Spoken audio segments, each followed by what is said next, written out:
तेरी मेरी कहानियाँ से सभी अपडेट पाने के लिए बेल आइकन दबाएं। आज की कहानी है दायित्व से मुक्ति। गहरी नदी है जिसमें शैलेंद्र जी आगे बढ़ते जा रहे हैं। पीछे से किरण पुकार रही है, आगे मत जाइए, पानी बहुत गहरा है। पर शैलेंद्र जी बढ़ते बढ़ते पानी में कहीं खो जाते हैं और एक चित्कार के साथ किरण जी की आंख खुल जाती है। वह पसीना पसीना हो गई हैं। भय उनके चेहरे पर साफ देखा जा सकता है। उन्होंने घड़ी की तरफ देखा, सुबह के 4 बजे हैं और खुद को तसल्ली देते हुए कहा, यह तो सिर्फ एक सपना था। जल्दी से एक गिलास पानी पिया और शैलेंद्र जी के करीब जाकर उनकी धड़कन सुनने लगी। उनकी जान में जान आई, पर उसके बाद उन्हें नींद नहीं आई तो बिस्तर से उठकर ऊपर छत पर चली आई। खुली हवा में यहाँ आकर उन्हें कुछ राहत महसूस हुई।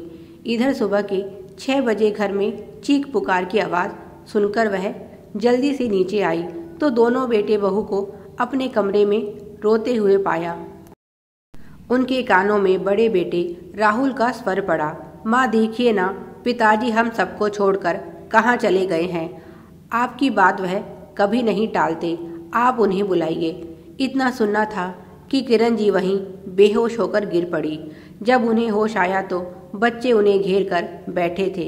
इस बेहोशी में एक बार फिर उन्हें शैलेंद्र जी मिले, जो उन्हें समझा रहे थे कि अब तुम्हारे ऊपर घर और बच्चों का दायित्व है, इन्हें अच्छे से संभालना। वह बेहोशी में ही चिल्ला रही थी, मैं तुम्हारे बिना अकेले यह नहीं कर पाऊंगी। होश में आने के बाद उनके आंखों के आंसू नहीं रुक रहे थे। उनका डरावना सपना आखिर सच हो गया। कैसी अभागन है वह, जो अंतिम समय में उनके साथ भी ना थी।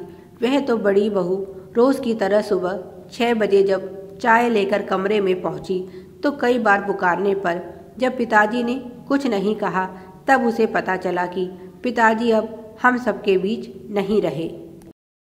वह अपने कमरे में चुपचाप लेटी आंसू बहाती रही और इधर बेटे बहू सभी पिताजी के क्रियाक्रम और रिश्तेदारों को सूचित करने में व्यस्त हो गए। कैसी विडंबना है, जिस व्यक्ति से हम इतना प्रेम करते हैं उसके निष्प्राण शरीर को जल्दी से जल्दी विदा कर देना चाहते हैं। सभी बहुत व्यस्त थे और कामों में लगे हुए थे। केवल एक वही थी जिसके पास अब करने को कुछ नहीं बचा था। उनका प्रिय उन्हें छोड़कर जा चुका था। उन्हीं के कारण तो 70 वर्ष की आयु में भी उनके शरीर में इतनी फुर्ती थी। उन्हें व्यायाम करना बिल्कुल पसंद नहीं था, इसीलिए शैलेंद्र जी सारा दिन उन्हें काम में उलझाए रखते। अक्सर ही वे उन्हें डांटते हुए कहती, अब मैं 16 बरस की गुड़िया नहीं रही, 70 वर्ष की बुढ़िया हो गई हूँ, कुछ तो मुझे भी आराम चाहिए। जब तुम अपनी जिम्मेदारियां बेटों पर डालकर निश्चिंत हो गए हो तो मैं क्यों नहीं अपनी बहू पर अपने दायित्व डालकर आराम कर सकती। या तुमने कसम खा रखी है सारी उम्र इस बुढ़िया को चैन की सांस नहीं लेने दोगे।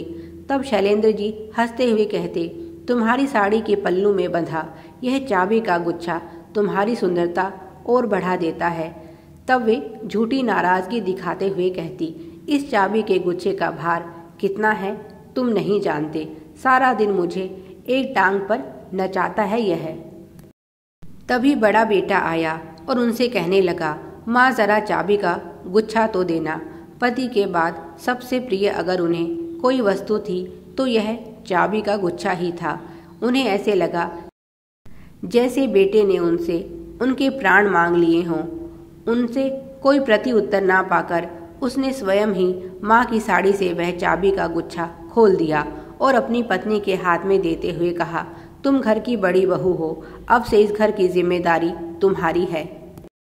माँ को उनके दायित्वों से मुक्ति दे दो, उन्हें भी आराम मिलना चाहिए। सारी जिंदगी निकाल दी काम करते करते। पिताजी के रहते तो यह संभव नहीं था, पर अब पिताजी ही नहीं रहे तो कैसा दायित्व। अब माँ सिर्फ आराम करेगी। बहू ने मुस्कुराते हुए उस चाबी के गुच्छे को अपनी साड़ी के पल्लू में बांध लिया। कुछ समय में बच्चों ने सारी तैयारियां कर ली थी उनके पिता को विदा करने की। जब उनके पार्थिव शरीर को ले जाया जाने लगा तो वे दहाड़े मारकर जोर जोर से रोने लगी और उनसे लिपट गई।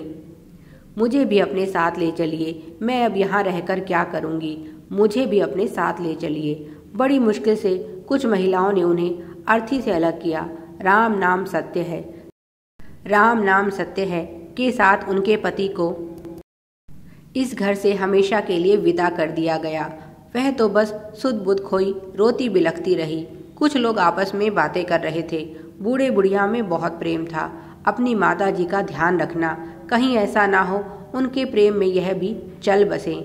अक्सर ही ऐसा देखा गया है, जिन पति पत्नी में ज़्यादा प्रेम होता है वे एक दूसरे के बिना नहीं रह पाते और कुछ ही अंतराल में दोनों इस दुनिया से विदा ले लेते हैं। कुछ औरतें बैठी उनकी दोनों बहुओं को समझा रही थी। अब तुम्हारी जिम्मेदारी और भी बढ़ गई है अपनी सास के प्रति। इनका ध्यान रखना, इन्हें अकेला महसूस मत होने देना।